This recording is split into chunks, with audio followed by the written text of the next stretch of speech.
Hello, welcome to Irish Football Fan TV. We're back with the League of Ireland podcast. Apologies that we missed last week just because of the double header, the games on Friday, Monday, just a bit of a scheduling issue there. But we're back this week and jam-packed fixture looks that we're going to dive right into. Steve, you were at Tallaght Stadium for Shamrock Rovers against St. Pat's. Rovers get back on track with their first win of the season, first league win of the season against St. Pat's, 1-0. Talk me through your thoughts on that. Delighted. Really am happy. I can see that based on your little Rovers corner over there. Your nice little corner, shrine over there. So yeah, in regards to the game, first half very even. I thought that Dan Cleary and Danny Grant stopped and smothered Jake Mulroney very well. Adam Keena looked good. I mean, Mason Melia hit the bar, but a very even first half. Second half, we came out, played very well. Danny Grant gets that goal. Oh my God, I'm absolutely delighted for him. I was screaming. It took a deflection off Joe Redmond. I think it looked like it went straight in, but it took a deflection off Joe Redmond. I believe he celebrated with you, did he? Yeah, I was up on the balcony swinging the scarf. But just in terms of Rovers, I thought Aaron Green coming in for Michael Noonan was a great call by Bradley. And that's nothing against Noonan. I just thought it was he was getting bullied a little bit in the last couple of games, and I thought it was the right time to let him come on as an impact sub. And my God, did he do that? He came off the bench and he was bullying Redmond. He was giving Redmond like some serious issues. And one thing Michael Noonan has is legs, man. He just presses and runs like mad, and he also is so physical and bullies defenders. I mean, Joe Redmond had a real issue on his hands when Noonan came off the bench. So I'd like to see Noonan do that for a couple of games going forward. Come off the bench, be an impact sub. And then you have Aaron Green, like I said. He played absolutely brilliant up front. Held the ball up so well. Ran his socks off for a 35-year-old. You wouldn't even know he's 35. So what do you think of the game yourself? Well, it was the kind of matchup between the two wonder kids, wasn't it? Mason Melia and Michael Noonan. And Mason Melia actually had a huge chance in the first half from a corner, which it landed on his head right in the 6-yard box, and he puts it over the bar. Look, he is still a young fella, but I think he has to score that. He was right under the crossbar, and that would have put Pats 1-0 up. A couple of other big chances for Pats in the first half. Into the early second half. Aidan Keena had a lovely one-on-one with Ed McGinty. That Chris Forrester, a beautiful pass through the lines. Aidan Keena one-on-one, and to be fair, Ed McGinty makes a good save. And he came off his line like a cheetah. That's one thing about McGinty. He comes off his line. Yeah, and no, there's no doubt he's a very good keeper. Couple of mistakes in the first couple of weeks, but I've no doubt that he'll work through that. And then Danny Grant gets his first goal as a hoop. Picks the ball up on the halfway line, sort of, and drives through the Pats midfield. And then shot from the edge of the box. Takes a deflection, as you said, off Joe Redmond over Joseph Anang in goal. Again, it's kind of been a team of St. Pat's season. They've looked good going forward. Aidan Keane has been on fire and just been fairly shaky at the back. I know you're going to touch on it again about Pats defensively, but I wanted to ask you, being a Rovers fan, obviously, watching them keenly, did this match kind of help some of your concerns that we've talked about in the past in terms of Rovers going forward? Because I know you mentioned Aaron Green coming off the bench, Michael Noonan. Big solo goal from Danny Grant. I thought you were under pressure at times during this game, and if it wasn't for that, it would have ended in a scoreless draw again against a team who, like I said, have defensive concerns. Yeah, so, I mean, in regards to scoring goals, we're struggling. I mean, we are. We beat Molde 1-0. We beat Pats 1-0. Like, we're not really scoring more than one goal in a game. And Aaron Green, when I said he played great, I meant like overall. I mean, goal scoring was, he tried to get a goal against Pats. You could see he was dying for a goal. But I don't think Aaron Green's going to be the man this season to score the goals. Gaffney is in with the show. I know Gaffney's He came on for the first time this season, didn't he? Yeah. He came on against Sligo as well. Oh, you're right. Sorry. He actually looked decent against Sligo. But with him, he's been injured for so long. He just doesn't look up to the pace of the game. But like, you see the quality when he comes on. So strong, his touch unreal. He wins free kicks like mad. Like the amount of free kicks he won when he came off the bench to waste a bit of time for us, because like you said, we were under pressure for the last like 15 minutes. But look, my worries are still there. Because as you said, first half, Mason Melia hits the bar from a corner. I mean, we conceded two set piece goals against Sligo, and 1 set piece goal against Shells. And let's be honest, that Mason Melia one should have been a goal as well. So that would make a 4 set piece. And I know last season Leon Powell was a huge issue with set pieces, but honestly, it's not even McGinty. it's actually just the position of our defenders, and I'm not really sure what it's down to, but hopefully that's something that Bradley can figure out. Because if we stay strong defensively and keep clean sheets, we don't need a massive goal scorer like Johnny Kenny. Yeah, I do agree with you that I mentioned these concerns a couple of weeks ago about Rovers going forward, and while they do have players to come back still, Danny Mandrew and Jack Byrne and Rory Cafney's just come back, who are all great players. Aside from Danny Mandrew, these players are getting that extra year older. Yeah. Graham Burke is still kind of carrying the team and somewhat going forward, in my opinion. Yeah, I mean, I agree with you on that one. Yeah. And I just think with the lack of Dara Burns, Johnny Kenny, Neil Ferrugia, that you lack that bit of pace going forward. It is still quite a creative team and very skillful team, obviously. But the pace, like you said, we're missing pace. And these players have shown this over a long period of time, and the structure of that club, and the manager, as you said, I wouldn't be surprised if they turn things completely around and get back to the top heights where they probably feel like they belong. I mean, I've full trust in Bradley. I always will. And then just in regards to the whole pace thing, Danny Grant does bring a lot of pace.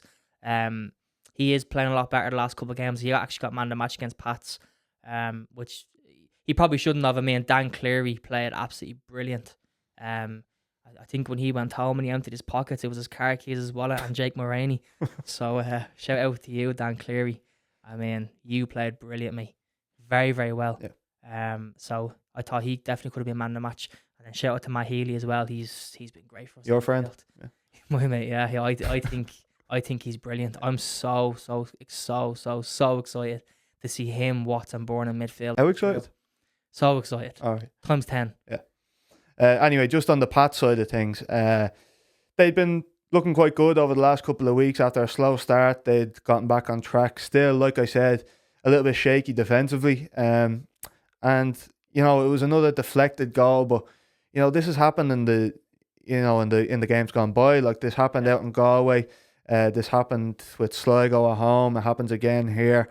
They are still looking quite fragile at the back, and you saw it firsthand. I don't think we need to go into it too much more, but I'm sure Stephen Kenny will be quite frustrated at this result because they did have chances. Like you said, Mason Melia, a couple for Aidan Keena. On another day, they get a point or even 3 points out of that game. Yeah, exactly. Yeah. Anyway, moving on to our next game, Shelbourne lose at home to Drogheda. I was actually at this game, and 4 minutes into it, we start with a quick start. Warren Davis wins the ball off Evan Caffrey, who was playing at right back. Yeah, my mate, I played with Warren at UCD underage, and at the time Warren was a right back. I told him this at the game. He's still a right back at heart. And he's playing brilliant now. He's playing up front, he's playing left wing. He nicks the ball off Evan Caffrey deep into Shell's half and just cuts in from the left corner of the box and just fires an absolute rocket over the top of Conor Kearns. Conor Kearns just had to watch it sail into the far top corner. It's literally goal of the season so far. Probably what so far. Finish. Aidan Keane as a goal, it was quite good, but I think Michael Duffy's free kick was quite good against Bowes. Yeah. But this from, just it was just an absolute beaut. Yeah, because he nutmegs Harry Wood as well. Like, it's the fact that he wins the ball back off Caffrey, puts it through Wood's legs, bang, top corner. Yeah. Oh. And Evan Caffrey, I know, playing out of position, but I'm not sure Duff was very happy with him after that. He actually got hooked at half time. Your mate, actually. We're in a battle here to see how many mates we can get. I've another one in this topic. Jesus Christ. and Drogheda. Anyway, yeah, Warren Davis, absolutely incredible strike to get Drogheda 1-0 in front. Immediately after that, there was a big shout for a penalty for Shells when Sean Boyd was dribbling the ball in the box. I think it was, can't remember who it was who took him down, but he was taken down in the box. And from my vantage point, which was like kind of right behind the bench, looking straight into the box, it did look like he got taken down, to be fair. So I thought they got slightly hard done by there. But it's not like Drogs weren't good value for this win, because they had many chances after that. Thomas Oliver was a handful again up front. He scored against Bowes and was stressing the Shells backline in the first half and into the second half alongside Warren Davis. Into the second half, and Shells had quite a lot of the ball, but Drogheda again, it was the same thing out of Bowes. I watched the Bows game against Drogheda in Dalymount Park, and it was the exact same formula. It was score an early goal or a goal in the first half and just hang on to that and just defend. Yeah. And they were just absolutely excellent. Like Shells, they did have a couple of chances, and Luke Dennison made an incredible save. Your mate. I was wondering if that was going to be the one. My mate makes an incredible save off Ellis Chapman on the volley inside the box. Yeah. Karen McEnroy had a great chance. I think Sean Boyd had another good chance. But they really these were kind of half chances that they made the most of. They didn't really break down Drogheda at all. And that's just, as much as it's concerning for, Shells, because they did have a lot of attacking quality in the starting 11, and, they made a lot of attacking substitutions. Damien Duff did. They weren't able to break down Drogheda. I think that goes down to Kevin Doherty and this team that he's assembled, the back 5, the shape, the game plan. I think they've just been absolutely delightful to watch. Even though they are quite defensive, I think it's just a thing of beauty to watch because they're so solid, they're so structured, they hit teams on the counter-attack. They've been excellent so far this season, and that leaves them top of the table at the moment. Yeah, and if you look back at the first game of the season against Pats, like you said, I think Pats had like 25 attempts at goal or something. I mean, they obviously got the draw at it. But remember at the start of the season, everyone was saying like, oh, is this something to be saying like, oh, Pats are looking a bit dodgy. But in the end, it turns out it's just Drogheda. Drogheda just a good team. Yeah, and that's you just have to say that at this point. I mean, Doherty's doing a great job at them. And I was at the President's Cup game where they played Shell to start the season, and I thought I remember Steve Bauer played very well for Drogheda. Dennison actually got sent off. So shout out to Dennison because he got sent off against Shells in the President's Cup. Goes and plays Pat, gets man of the match, and here he is, part of a brilliant back six if you count him as a sixth defender. But in regards to Drogheda, I mean, how can you do anything but admire them? Me personally, I had them as part of the bottom two going down. I think most people would have. Yeah, I think that's fair enough because they've lost players, but their manager Doherty, he does it again. Yeah, and I spoke to him after the Shells game and was talking to him a bit about that President's Cup and how much that performance was night and day compared to this one. Yeah, and he kind of said that they considered that President's Cup as an extra pre-season game.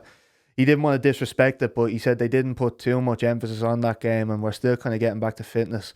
And we're seeing it. We're seeing the results of it because they're unbeaten. They look absolutely great, man. They're still unbeaten and playing absolutely brilliantly, and so absolutely all props go to Drogheda because they've been playing absolutely excellent this season. We play them on Friday. Jeez.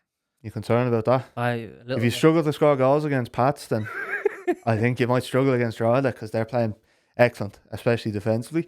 Moving on to a team who also got done by Drogheda last week, Bows, who get back on track with a 3-0 win. Stunned by this result I was. Away in Waterford. Collie Whelan starts the game and scores a hat-trick. Unbelievable. Yeah. 15 minutes in, he picks the ball up, wins the ball, kind of halfway into Waterford's half, drives into the middle of the pitch and just fires an absolute rocket past Stephen McMullen. I know you would have a bit of criticism for Stephen McMullen on this one. I just think it's an absolute rocket that is unsavable. It's I'm not telling you it's not a rocket, but like if that happens and McGinty doesn't save a shot to his near post, I'm saying, oh no, like you have to save that. I mean, I think the keeper should save. I'm not taking anything away from Whelan, but I think the keeper has to save that. Yeah, and you were saying like it was near post, but I thought he took it so far inside that it shifted McMullen more to the centre of his goal and he just powered it past him to the point where it was just unsavable.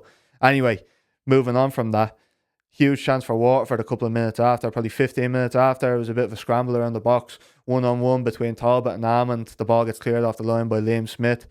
And then from there, it's all Bows because in the 33rd minute, Dawson Devoy picks up the ball on the right edge of the box, gets taken down by Kyle White.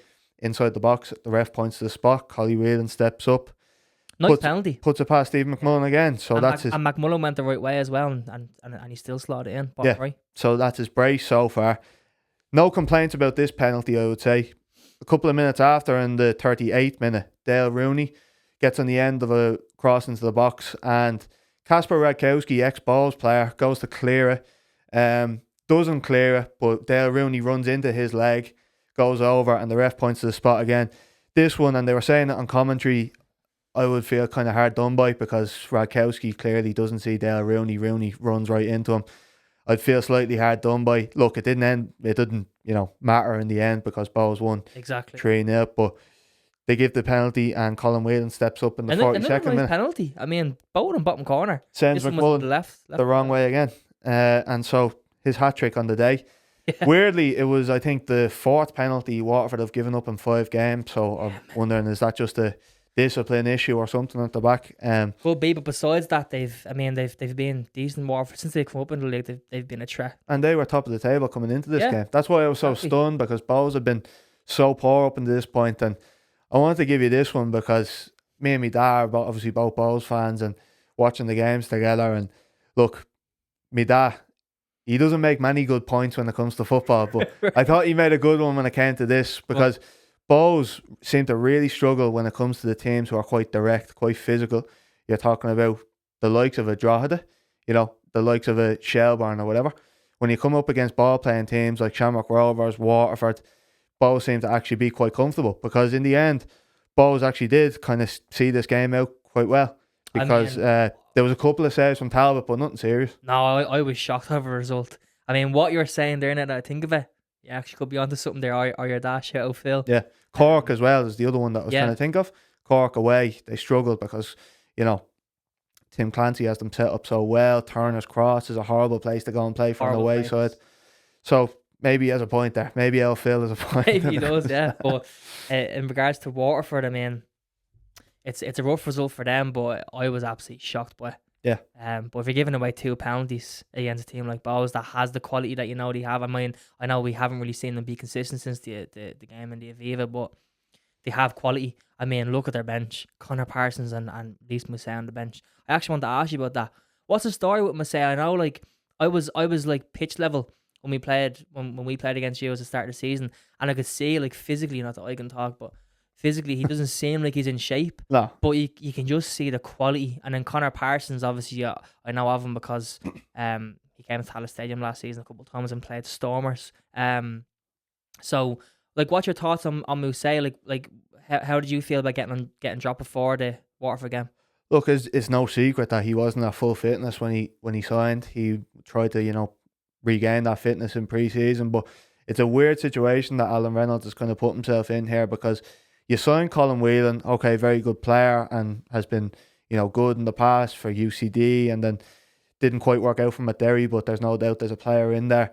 And then you make this big signing, Lise Mousset, loads of attention, loads of press coverage, playing the Premier League, £10 million signing. You kind of put yourself in a position where you have to play Mousset, don't you? And then all of a sudden Colin Whelan comes on and scores a hat-trick, and you've got Lise Mousset sitting on the bench. Yeah. So it's kind of doomed if you do, doomed if you don't. So it'll be interesting to see how he works that one out. Like you said, serious amount of quality on the Bows bench. Ross Tierney as well, Connor Parsons, James Clark, coming on and starting for one of his first starts of the season. This is the frustrating thing with Bows, because we actually do on paper have a really good team that we should be getting more out of, and that is my criticism of Alan Reynolds so far. But you have to give him credit where it's due, and I see a lot of Bows fans being in Bows, kind of Twitter circles or Instagram circles or whatever, still criticising them and wanting them out. And look, after the Waterford game, I have to say I was surprised that he kept his job coming into this season, but you have to give him credit where it's due. When we do have a result like this and are so dominant against a good side in Waterford, Keith Long, our ex-manager, is one of the best managers in the league, always sets up his teams well. So, as I say, credit where it's due. Bows get back on track. And it was a bit of a resetting week in the league, I would say. Teams who are kind of flying away, getting brought back down to earth, and teams like Bows and Rovers maybe getting back on track a little bit. The teams that had to win won. Yeah, so it's, all to play for still. I know we're only 5 games in, so obviously it's all to play for, but of course, it's nice to see that bit of parity in the league still. Anyway, moving on to the next game, as we mentioned, Turner's Cross. Cork drawing 1-1 at home to Sligo, and Sligo actually started on top in this game, had a couple of chances, and in the 15th minute found the breakthrough goal with Owen Elding. Beautiful cross from Lintott that Owen Elding got his head on. What a header. And I mentioned a few weeks ago, I think, Paul was, I'm not sure if you were here, but Paul was here as well, that Owen Elding, in a team that might struggle this year, let's face it, Owen Elding, Jada Kiki, Will Fitzgerald, some players who, Cian Kavanagh, yeah, I really like him. Players who might actually... Kiki is a great player as well. Yeah, players who might give them a chance this season, and we're starting to see it the last couple of weeks with Sligo getting a few results on the board against Rovers, like you were saying. Yeah. Cork now, not an easy place to go, and they go in front. They go 1-0 in front, but as the game goes on, Cork get back into it. A couple of chances. Conor Walsh, who actually came in for a second start, he played against Rovers, comes in ahead of Sam Sargent, who was quite a big signing in the off-season, came in from huge Waterford. call, massive call. Yeah, and look, it's paid off for them so far. Yeah. He's played excellent, and he made a good save against Charlie Lyons, I think, early in the second half. But look, Cork did eventually find a breakthrough, and that was in the 62nd minute. Kit Nelson scores a scrappy goal off a big deflection off John Mann. It was kind of pinball in the box, and then he gets in the end of it. Mann sticks out a leg, and it takes a pass. Conor Walsh. And then 68th minute, 6 minutes after, there was a red card for Sligo. Connor Reynolds. Crazy. Red card as well. Crazy tackle on Malik Dykesdale. I don't know what he's doing. It was stupid. So Malik Dykesdale basically picks it up in the middle of the pitch, spins out to the left wing, and then Connor Reynolds kind of comes through as Malik Dykesdale's turning and just basically clears him out of it. Nearly puts him in the front row of Turner's cross, he did. And rightly gets sent off because it was an absolute shocker of a tackle, to be fair. And then, that does Sligo absolutely no favours. Obviously, up against it as it is, playing against a decent side away from home. Struggled to find results so far. And as expected, Cork pile on the pressure. But that man again, Conor Walsh, makes a couple of huge saves towards the end of the game, especially in stoppage time. He made a great double save that saved the point for Sligo. So Cork and Sligo sharing the point. Yeah, I mean, Sligo lost the first 3 games of the season. They go and beat Rovers, and they didn't just beat Rovers, they played great against Rovers, and then they go away to Turner's Cross, and you touched on it. That's not an easy place to go. I mean, I was there 2 years ago, and the atmosphere is mental. Them Cork fans really torn up for their team. So I think it's a disappointing result for Cork because of the red card. I mean, they had 25 minutes to get that second goal. And the amount of chances that they had after. So many chances. I think they had 10 or 11 corners as well. But Sligo, I mean, are we seeing them come into a bit of form under John Russell? It kind of seems like, because that's 2 results that aren't very bad. Cork's one of the toughest teams to go away against and get a result. Rovers are obviously one of the big dogs in the league, so 4 points from the last 2. Maybe we're seeing them on an upward spiral. It's a similar situation to Drogheda almost, the job that Kevin Doherty's doing down there. Yeah. It seems like every season their best players get picked off. Ed McGinty goes to Rovers, Ellis Chapman goes to Shells. They lost Matta last year as well. Yeah, Niall Morahan goes to Bows, played well actually at centre-back for Bows this week. But hit their captain last season, they lose him. And, getting the most out of a team who was tipped to, kind of struggle this year. Exactly, and you have to just give credit to managers like Doherty and Russell because, like you said, they're literally working with bare minimum, and they're pulling results. I know Sligo have had a bad start, but I mean, 4 points against Cork and Rovers, nothing but positives from that, really. Yeah, and just moving on to our last game, another team who have had a tough start, Derry City. Yeah, welcomed Galway to the Roy McBride Bandywell. And Derry started this game on top. They had a lot of great chances in the first half. Dom Thomas, Liam Boyce, just that I can think of off the top of my head, had some great chances that they just couldn't find the back of the net with. And then in the 44th minute, just before half time, Moses Dyer puts Galway in front after a long throw from Ed McCarthy. Gets flicked on by Patrick Hickey, who has been involved in everything, it seems like, this season for Galway. Patrick Hickey gets an assist here, and Moses Dyer at the back post puts it away, and Derry had to be absolutely fuming with this. What were the Derry defenders doing? They literally all stood around and watched that long throw. The ball's bouncing around the box, and the Derry players looking around and on where to be. I just don't get what they were doing. It's no secret what Galway tried to do in matches. They always, Ed McCarthy always has a long throw in them. Patrick Hickey's a threat in the box. Moses Dyer just seems to find himself alone at the back post and taps it home. That's what I'm saying, wide open. Tiernan Lynch had to be pulling his hair out at half time because the amount of chances that Derry had not to be in front and to actually be behind going into half time, he must have been absolutely fuming. But the second half picks up where Derry left off, really. They were on top again. A couple of big chances. And then in the 52nd minute, they're awarded a penalty when Sadou Diallo has a volley blocked. He takes a volley on the edge of the box. It's blocked by Patrick Hickey. initially when the ref points to the spot, I'm thinking that is so harsh because it's fired at him from not too far distance and he blocks it. On the replay, you see that he lifts his arm up to block it, and it is quite a stick-on penalty. And that man Michael Duffy steps up again and makes no mistake. Yeah. So 53rd minute, Derry get back on terms, and big chance in stoppage time for Galway actually when there was a mix-up at the back between Newsign and Colt at the back for Derry. Leaves Brian Maher short, and Jimmy Keohane goes in one-on-one with Brian Maher, and Brian Maher actually makes a brilliant save. It's almost like a Peter Schmeichel-esque save, like the big starfish. He comes out and makes himself big and, saves the point for Derry. Saves absolute disaster for Derry, I would say, because this start to the season has been nothing short of that, I'd say. It's been absolutely horrible for Derry. It really has. And they have some players that, they shouldn't be playing as bad as they are. Michael Duffy, for example. To be fair, he's keeping them, I'd say, afloat. Michael Duffy, some of his goals. Is. Yeah, because if you look at Pat Houben, I know he didn't play against Galway, but he's kind of fell off, really. He actually looks disinterested, in my eyes. But Derry in general, if they lost this game, Tiernan Lynch could have been in a bit of hot waters because the way they're going, it doesn't seem like they're actually going to get any better. I'm not sure. I know they probably should have been ahead in the first half, but I know Galway are a tough team to play against. But with the players that Derry have, the results, like, you just can't excuse them. It's absolutely shocking. And then in terms of Galway, I think that's 4 draws and 1 win this season so far, unbeaten. They're such a horrible team to play against. They're difficult to beat. Galway. You give them that. Oh, they're such a horrible team. They're the one team that when they come to Tallaght Stadium or we're going to Galway, I'm thinking, oh Jesus, for these games. So they've always proved this since they've been in the league last season. They proved that they're a horrible team to play, and that's probably the last team Derry needs to run into on the form they're in.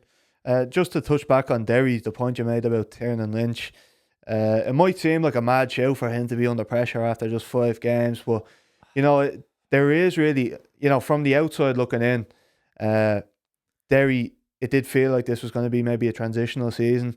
You lose a couple of players, you lose Rory Higgins, and you do bring in some good players, but all older players, and I suppose that's what they say, like the worst thing to be is bad and old. Honestly, and like you can be bad and young and have at least a bit of hope to develop. Yeah.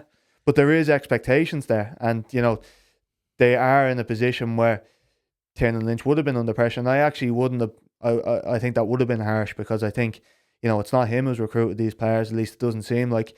Derry have splashed a lot of cash over the last couple of years, and things haven't worked out. They haven't had the silverware to show for.